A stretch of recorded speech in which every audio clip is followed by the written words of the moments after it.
ચાલો વિદ્યાર્થી મિત્રો, આપણે ગયા લેક્ચરમાં પ્રેરિત વિદ્યુત ભાર વિશે જોયું હતું. આજે આપણે વાત કરવાની છે કે જે આપણે ગતિકીય ઈએમએફ જોયું હતું, તો ગતિકીય ઈએમએફ ની અંદર જે સળિયો હતો, સળિયાને આમ ખસેડતા હતા, તેનો વેગ, એની ચર્ચા કરવાની છે કે ટી સમયે નિયમિત ચુંબકીય ક્ષેત્રમાં સળિયાનો વેગ. આ થિયરી તમારે જેમાં છે, બરાબર? એટલે એને થોડું ઘણું આપણે એ રીતે લખવાનું છે, એ રીતે હવે તમને બહુ સારી રીતે ખબર પડી ગઈ હશે. ચાલો, આકૃતિ જે આગળ હતી એની એ જ કે અંદર તરફ જતા એક નિયમિત ચુંબકીય ક્ષેત્ર છે. એ નિયમિત ચુંબકીય ક્ષેત્રમાં એક યુ આકારનો તાર છે. આ યુ આકારના તાર પર સરળતાથી સરકી શકે તેવો એક PQ L લંબાઈનો સળિયો છે, બરાબર? આપણે એવું ભણ્યા હતા કે આ જે સળિયો હોય, સળિયાને V વેગથી આ તરફ ખસેડવામાં આવે તો આ તરફનો છેડો ધન બને, આ તરફનો છેડો ઋણ બને. એની કારણે આની ઉપર અહીંયા એક વિદ્યુત પ્રવાહ I હોય અને આ જ વિદ્યુત પ્રવાહ અહીંયા ઉપર તરફ જાય એટલે આ તરફ ILB જેટલું બળ લાગે. આવી કંઈક આપણે ચર્ચાઓ થઈ હતી. ત્યારે આપણે એવી વાત કરી હતી કે આ સળિયાને અચળ વેગથી ગતિ કરાવો છે, બરાબર? આપણે એવી વાત કરી હતી, અચળ વેગથી ગતિ કરાવો છે. અચળ વેગથી ગતિ કરાવવો હોય એટલે ILB જેટલું બળ લગાડવું પડે. પરંતુ હવે એવું જોવાનું, આ સળિયાને ખાલી ધક્કો મારી દીધો. જો આ સળિયાને ખાલી ધક્કો મારીશ તો પણ ILB જેટલું બળ આ તરફ તો લાગશે. તો એની કારણે શું થશે? તો સમય સાથે વેગ ઘટતો જશે. તો આવા સમયે એનો વેગ કેટલો હોય એની આપણે વાત કરશું. તો એની માટે કે ધારો કે t બરાબર 0 સમયે આ સળિયાને v0 જેટલો વેગ આપવામાં આવે છે, બરાબર? માટે આ સળિયામાં વેગની વિરુદ્ધ દિશામાં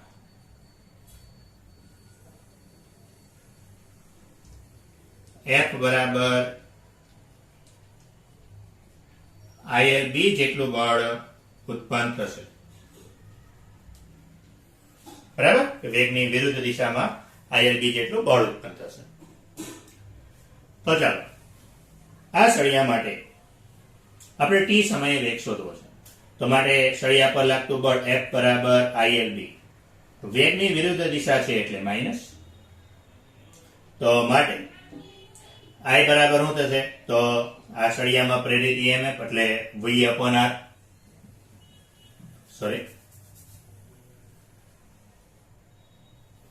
પછી F બરાબર એપ્સિલોન એટલે BLV એટલે B square L square V upon R. પછી F બરાબર તો આપણે સૂત્ર છે જે F બરાબર MA એટલે minus B square L square V upon R, બરાબર? તો અહીંયા જે આ સમીકરણ અહીંયા મળે છે, બાકીનો આગળની પ્રક્રિયા હવે જે છે તે બહુ કોમન છે પ્રક્રિયા, બરાબર? એ તમને બધાને આવડે જ છે કે A હોય તો A બરાબર dV by dt,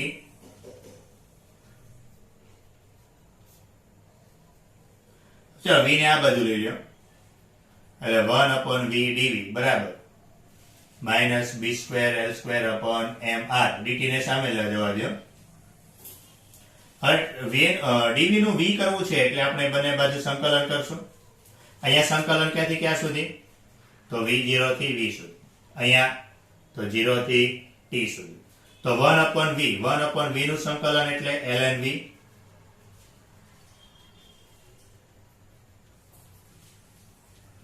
dt નું સંકલન એટલે ખાલી t. ચલો, upper limit minus lower limit મૂકી દો. ln V minus ln V0. અને તો ટી માઇનસ ટી 0 મૂકશું એટલે ખાલી ટી જ વધશે. બંનેમાંથી ln કોમન કાઢી નાખો. ln કોમન કાઢી નાખો એટલે ln એટલે શું છે? એક પ્રકારનો લોગ જ છે. એટલે v upon v0 બરાબર minus b square l square mr into t. ln ને સામે જવા દો એટલે v upon v0 બરાબર સામે જશે એટલે હું એક્સપોનેન્ટ થઈ જશે.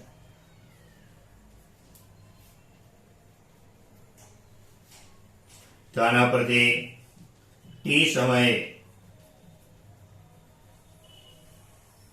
આ સળિયાનો વેગ v બરાબર શું થઈ જશે? v0 into exponent b square l square t upon m. આ એક સૂત્ર યાદ રાખજો. બરાબર. આમ તો જનરલી ક્યાંય આપણે દાખલામાં આવશે નહીં, પરંતુ ક્યાંક વળી એમસીક્યુમાં તમારે આડું આવે તો ધ્યાન આપવું. ત્યારબાદ એક નવો જ ટોપિક, નવો જ પોઈન્ટ. આપણે ગતિકીય ઈએમએફ નું આખું કામ પૂરું કર્યું. હવે એક નવો પોઈન્ટ જોવાનો છે.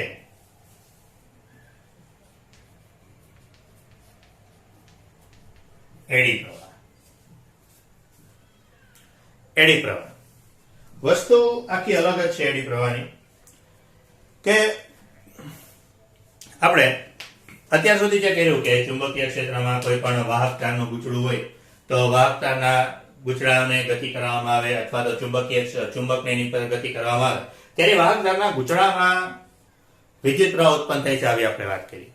પરંતુ જ્યારે ચુંબકીય ક્ષેત્રમાં કોઈ ધાતુને ગતિ કરવામાં, આખો ધાતુનો ટુકડો હોય, ધાતુના ટુકડાને ગતિ કરવામાં આવે, ત્યારે એમાં જે વિદ્યુત પ્રવાહ ઉત્પન્ન થાય છે એ વિદ્યુત પ્રવાહને એડી પ્રવાહ કહેવાય.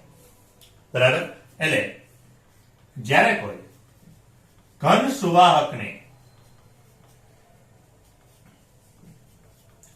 નિયમિત ચુંબકીય ક્ષેત્રમાં ગતિ કરાવતા અથવા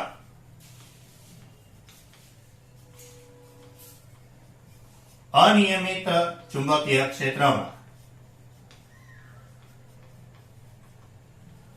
આવા કોઈ પણ ઘન સુવાહકના ટુકડાને અથવા તો ઘન સુવાહકને મૂકવામાં આવે,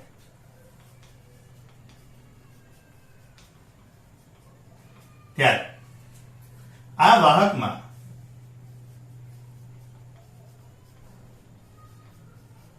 વર્તુળાકાર પાણીના વમળ આકારના, પાણીમાં પથ્થર નાખો એટલે વમળ ઉત્પન્ન થાય, તેવા પાણીના વમળ આકારના વિદ્યુત પ્રવાહ ઉત્પન્ન થાય છે. આ વિદ્યુત પ્રવાહને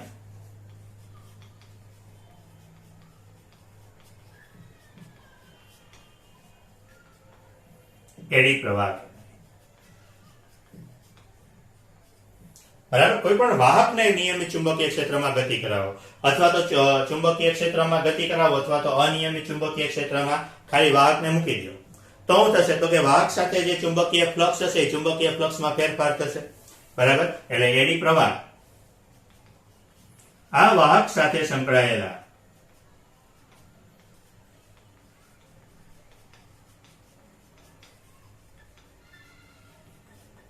ચુંબકીય ફ્લક્સના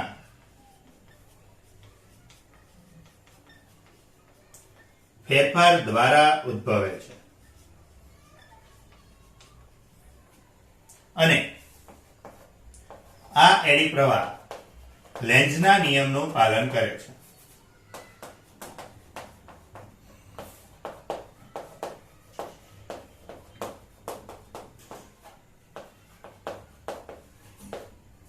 બરાબર. કે ઘન સુવાહકને નિયમિત ચુંબકીય ક્ષેત્રમાં મૂકવામાં આવે અથવા અનિયમિત ચુંબકીય ક્ષેત્રમાં ઘન સુવાહક નિયમિત ચુંબકીય ક્ષેત્રમાં ગતિ કરાવો અથવા તો અનિયમિત ચુંબકીય ક્ષેત્રમાં માત્ર ઘન સુવાહકને મૂકી દો. તો આ દરેક સંજોગોમાં શું થશે કે વાહકની અંદર એક વર્તુળાકાર, શું કામ વિદ્યુત પ્રવાહ ઉત્પન્ન થાય છે? કારણ કે વાહક સાથે સંકળાયેલું જે ચુંબકીય ફ્લક્સ છે એ ચુંબકીય ફ્લક્સમાં ફેરફાર થશે. એ ફેરફાર થવાને કારણે એની અંદર એક વર્તુળાકારે વિદ્યુત પ્રવાહ ઉત્પન્ન થશે અને એ જે વિદ્યુત પ્રવાહ છે લેન્ઝના નિયમનું પાલન કરે છે. હવે સમજીએ કઈ રીતે થાય છે. ધારો કે એક ધાતુનો ટુકડો લઈએ, કોઈ પણ ધાતુનો ટુકડો, તમે લોખંડનો ટુકડો લઈ શકો. આ ટુકડાની નજીક એક ચુંબક રાખી, બરાબર.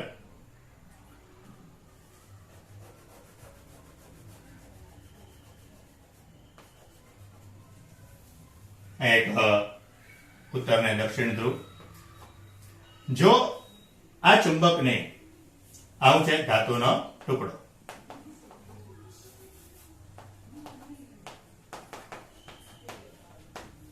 કોઈ પણ એક સુવાર, જ્યારે આ ચુંબકને આ ટુકડાની નજીક લઈ જવામાં આવે છે ત્યારે શું થશે કે જ્યારે આ ચુંબકને ટુકડાની નજીક લઈ જવામાં આવે ત્યારે તો આ ટુકડાની અંદર વર્તુળાકારે વિદ્યુત પ્રવાહ ઉત્પન્ન થશે. પણ કઈ રીતે? તો કે લેન્ઝના નિયમનું પાલન કરે છે. લેન્ઝનો નિયમ શું કહે છે? વિદ્યુત પ્રવાહ એવી રીતે જ ઉત્પન્ન થશે જેથી કરીને જેના દ્વારા પ્રેરિત પ્રવાહ ઉદ્ભવે છે એનો વિરોધ કરશે. તો અહીંયા ઉત્તર ધ્રુવ છે એટલે જે વિદ્યુત પ્રવાહ ઉત્પન્ન થશે એ વિદ્યુત પ્રવાહ શું કરશે? તો કે વિદ્યુત પ્રવાહ છે એ આ ઉત્તર ધ્રુવનો જ વિરોધ કરશે. એટલે એવી રીતે ઉત્પન્ન થશે જેથી કરીને આ બાજુ વિદ્યુત પ્રવાહ થાય, એ બાજુ વિદ્યુત પ્રવાહ જાય એટલે વિદ્યુત પ્રવાહ આ દિશામાં ઉદ્ભવશે. સોરી, આ બાજુ ઉત્તર ધ્રુવ જાય એટલે એ દિશામાં વિદ્યુત પ્રવાહ ઉદ્ભવશે. એટલે જે વિદ્યુત પ્રવાહ છે એ વિદ્યુત પ્રવાહ કંઈક આ રીતે ઉત્પન્ન થશે. આ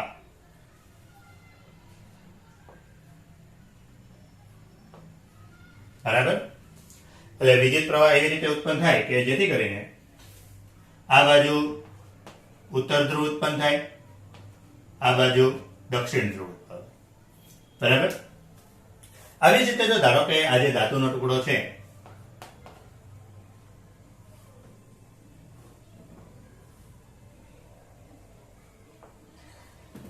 કે આ જે ધાતુનો ટુકડો છે એ ધાતુના ટુકડાને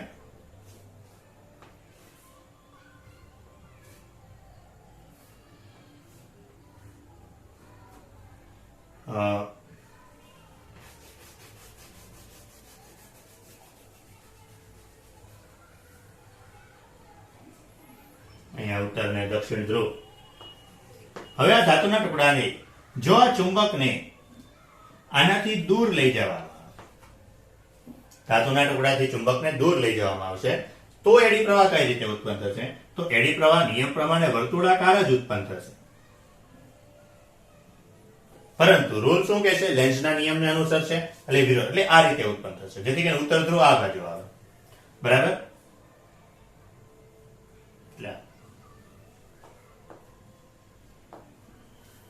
એટલે શું બનશે? એટલે જેથી કરીને આ તરફ દક્ષિણ અને આ તરફ ઉત્તર બનશે. બરાબર. એટલું વર્ણન તમારી જાતે લખી નાખજો કે આકૃતિમાં દર્શાવ્યા પ્રમાણે કોઈ પણ ધાતુના ટુકડાની નજીક કે દૂર ચુંબક લઈ જવામાં આવે છે તો એ ધાતુમાં એડી પ્રવાહ તેનો વિરોધ કરતી દિશામાં ઉદ્ભવે છે. બરાબર. લખી નાખીએ.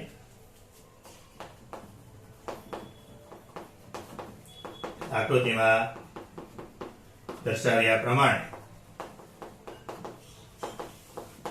કોઈ પણ ધાતુના ટુકડાની નજીક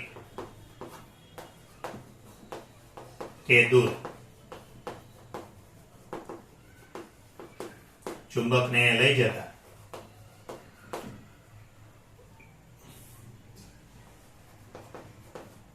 તે ધાતુના ટુકડામાં એડી પ્રવાહ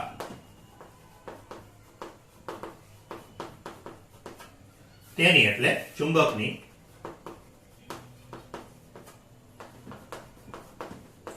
ગતિનો વિરોધ કરતી દિશામાં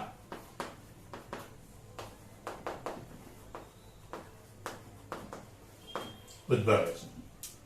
બરાબર. એટલે જે ચુંબક છે એ ચુંબકની ગતિની વિરુદ્ધ દિશામાં. બરાબર. મેં લખી દીધું છે. આટલું જ લખવાનું. જો એડી પ્રવાહ પૂછે તો આને કરતા વધારે તમારે લખવાની તમારે કોઈ જરૂર નથી. બરાબર. ભાઈ કોન્સેપ્ટ બહુ કોમન છે કે એડી પ્રવાહ એટલે શું છે? તો કે કોઈ પણ ધાતુ હોય તો ધાતુમાં જે ચુંબકીય ક્ષેત્ર છે એ ચુંબકીય ક્ષેત્ર શું થાય? સોરી, ધાતુઓની ચુંબકીય ક્ષેત્રના ફેરફારને કારણે એડી પ્રવાહ વર્તુળાકારે વિદ્યુત પ્રવાહ ઉત્પન્ન થાય. એડી પ્રવાહના થોડાક પ્રયોગો. પેલું એક છે ફુકો નામના વૈજ્ઞાનિકે એક પ્રયોગ કર્યો હતો. એ ફુકોનો પ્રયોગ જોઈએ. બરાબર, ટોટલ 4 પ્રયોગો છે. પ્રયોગો છે એક પ્રકારે એડી પ્રવાહ કઈ રીતે વર્ક કરે છે, એડી પ્રવાહનો કઈ રીતે ઉત્પન્ન થાય છે, એના કેવા ફાયદા છે, ગેરફાયદા છે, એવું દર્શાવતા 4 પ્રયોગો છે. તો ખરેખર એડી પ્રવાહ છે એ દર્શાવવા માટેનો જ પ્રયોગ છે. ચલો એ સમજવા માટે ફુકોએ જે પ્રયોગ કર્યો તે પ્રયોગની અંદર એને કંઈક એવું કર્યું હતું. એક દ્રઢ આધાર પર એક ચુંબકીય સોય ગોઠવી. બરાબર, એ ચુંબકીય સોયની નજીક એક ધાતુની પ્લેટ મૂકી.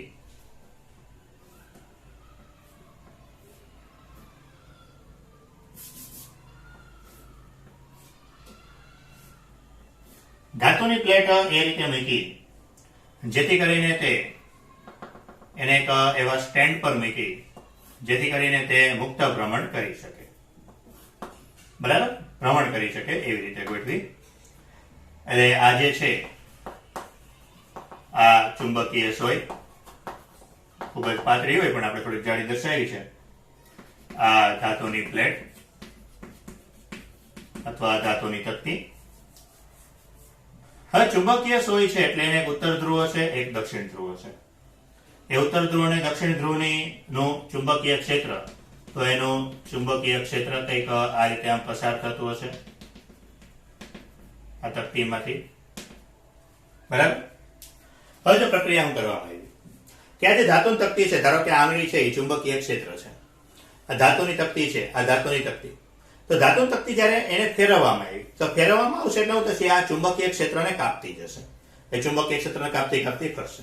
એ ફરશે એની કારણે શું થશે તો કે આ ચુંબકીય ક્ષેત્ર કાપાશે એનો અર્થ કે ચુંબકીય ફ્લક્સમાં ફેરફાર થશે, ક્ષેત્ર રેખામાં ફેરફાર થાય એટલે ફેરફાર થશે. એ ફેરફાર થશે એની કારણે શું થશે તો એ કઈ ફેરફાર થશે એની કારણે આ જે ધાતુની તકતી છે એમાં એડી પ્રવાહ ઉત્પન્ન થશે. એડી પ્રવાહ શું કરશે તો કે હમણાં કે હંમેશા વિરોધ કરશે. હવે એ વિરોધ કરવા હાટુ એને શું કરવાનું છે, જો તકતી ઉપર ચુંબકીય સોય સ્થિર છે, નીચે તકતી છે, એ તકતી આમ ભ્રમણ કરે છે, સાપેક્ષ વેગ ઘણો બધો વધારે છે. આ સ્થિર છે, આ ભ્રમણ કરે છે, સાપેક્ષ વેગ ઘણો વધારે છે. એટલે એ હું ટ્રાય કરશે સાપેક્ષ વેગ ઘટાડશે. સાપેક્ષ વેગ ક્યારે ઘટે, જો બંને એક જ દિશામાં ગતિ કરવા લાગે તો સાપેક્ષ વેગ 0 થઈ જાય. એટલે એડી પ્રવાહ એવી દિશામાં ઉત્પન્ન થશે કે જેથી કરીને ચુંબકીય સોય છે, ચુંબકીય સોયને પણ ભ્રમણ કરાવશે. કારણ કે એને આપણે લટકાવેલી છે એટલે ચુંબકીય સોયને પણ પોતાની દિશામાં જ ખેંચશે. એટલે એની કારણે શું થશે કે તમે ખાલી તકતીને ફેરવશો તો અમુક સમય પછી ચુંબકીય સોય પણ ફરવા લાગશે, જેથી કરીને એની ગતિનો વિરોધ થાય અને ચુંબકીય ફ્લક્સનો ફેરફાર ઘટે. બરાબર, તો કે આકૃતિમાં દર્શાવ્યા પ્રમાણે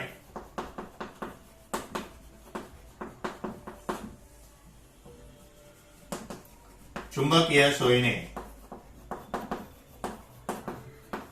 એક દ્રઢ આધાર પર લટકાવવામાં આવે છે.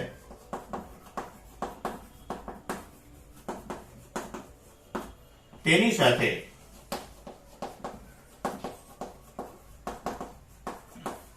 સમાંતરમાં ધાતુની એક પ્લેટને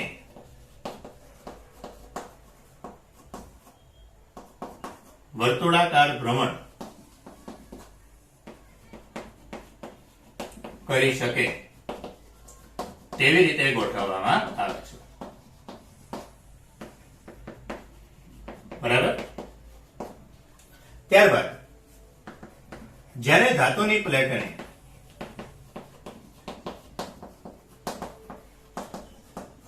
વર્તુળાકાર ભ્રમણ આપવામાં આવે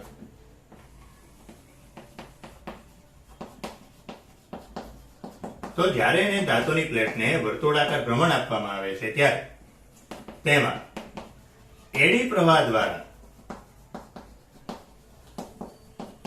થોડા સમય પછી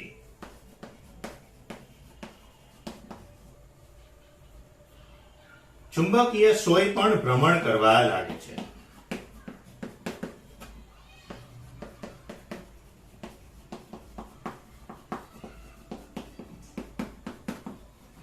જેથી સાપેક્ષ વેગમાં ઘટાડો થાય. તો તો એક એડી પ્રવાહ ઉત્પન્ન થાય છે એવું દર્શાવતો એક પ્રયોગ. બરાબર. આવા જ બીજો એક પ્રયોગ પણ છે કે જ્યારે કોઈ પણ ચુંબકીય ક્ષેત્રમાં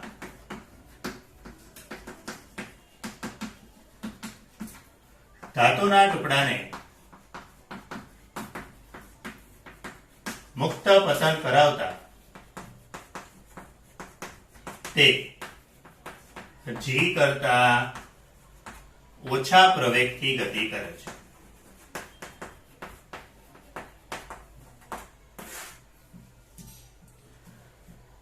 કે ચુંબકીય ક્ષેત્રમાં ધાતુના ટુકડાને મુક્ત પતન કરાવવામાં આવે ત્યારે આપણે ગમે એ વસ્તુને જ્યારે મુક્ત પતન કરાવીએ છીએ ત્યારે ખરેખર એનો પ્રવેગ ગુરુત્વ પ્રવેગ જી જેટલો હોય છે.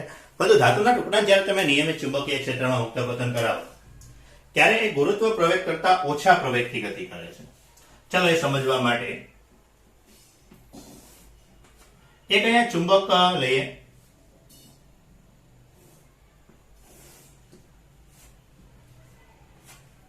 એક પ્લેટ લઈ લીધી, ચુંબક જ છે આ, બરાબર, ચુંબકીય પ્લેટ. આ બાજુ ઉત્તર ધ્રુવ, આ બાજુ દક્ષિણ ધ્રુવ. એની ઉપર ધારો કે એક ધાતુનો ટુકડો રાખીએ.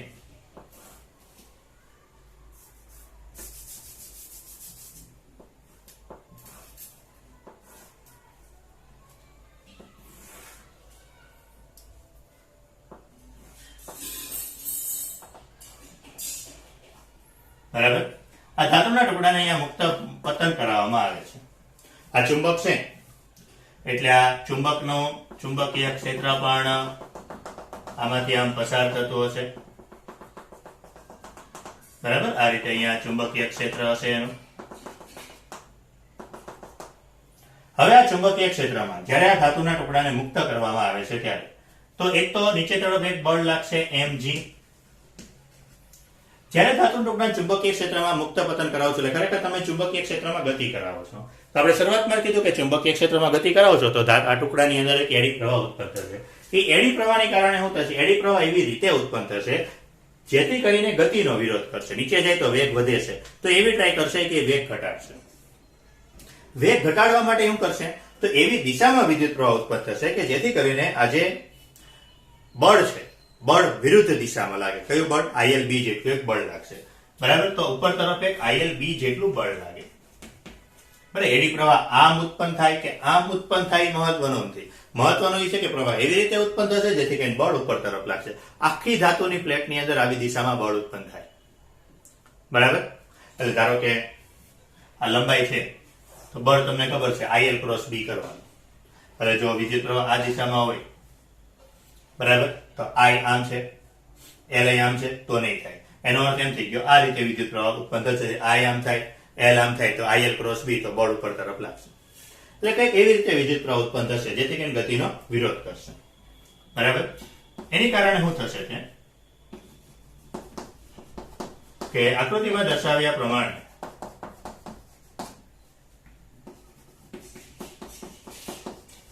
કોઈ પણ ચુંબકીય ક્ષેત્રમાં ધાતુના ટુકડાને મુક્ત પતન કરાવતા એડી પ્રવાહ દ્વારા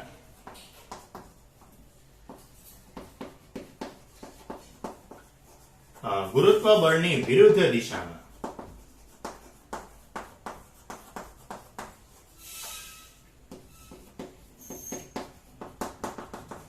ILB જેટલું ચુંબકીય બળ ઉત્પન્ન થશે.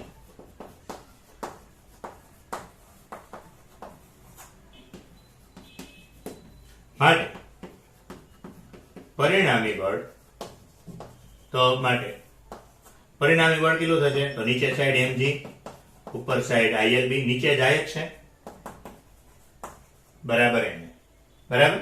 તો માટે પરિણામી બળ કંઈક આટલું થશે. તેથી પ્રવેગ કેટલો થશે? તો જો અહીંયા mg માઇનસ ILB થઈ ગયો એટલે mg કરતા કુલ બળ ઓછું થઈ ગયું. માટે પ્રવેગ g કરતા ઘટશે. એટલે ઓછા પ્રવેગ સાથે મુક્ત પતન કરશે. આવો કંઈક સવાલ પૂછે તો આ એક જવાબ લખવાનો. હજુ આના 2 આવા પ્રયોગો બાકી છે અને એના ઉપયોગો એ હવે નેક્સ્ટ લેક્ચરમાં જોશું. અને આ વિડીયોની ડિસ્ક્રિપ્શનમાં તમને હું આ જે 2 પ્રયોગો છે કે ફૂકોનો પ્રયોગ અને આ ચુંબકીય ક્ષેત્રમાં ધાતુના ટુકડાને મુક્ત પતન કરતા જી કરતા ઓછા પ્રવેગથી ગતિ કરે છે એ બંનેની લિંક મૂકી, બંનેના પ્રયોગો દર્શાવતા યુટ્યુબમાં હશે એવા વિડીયો ગોતીને એની લિંક મૂકી, એ વિડીયો પણ જોજો, બરાબર, જેથી કરીને વધારે થોડોક આઈડિયા આવશે તમને.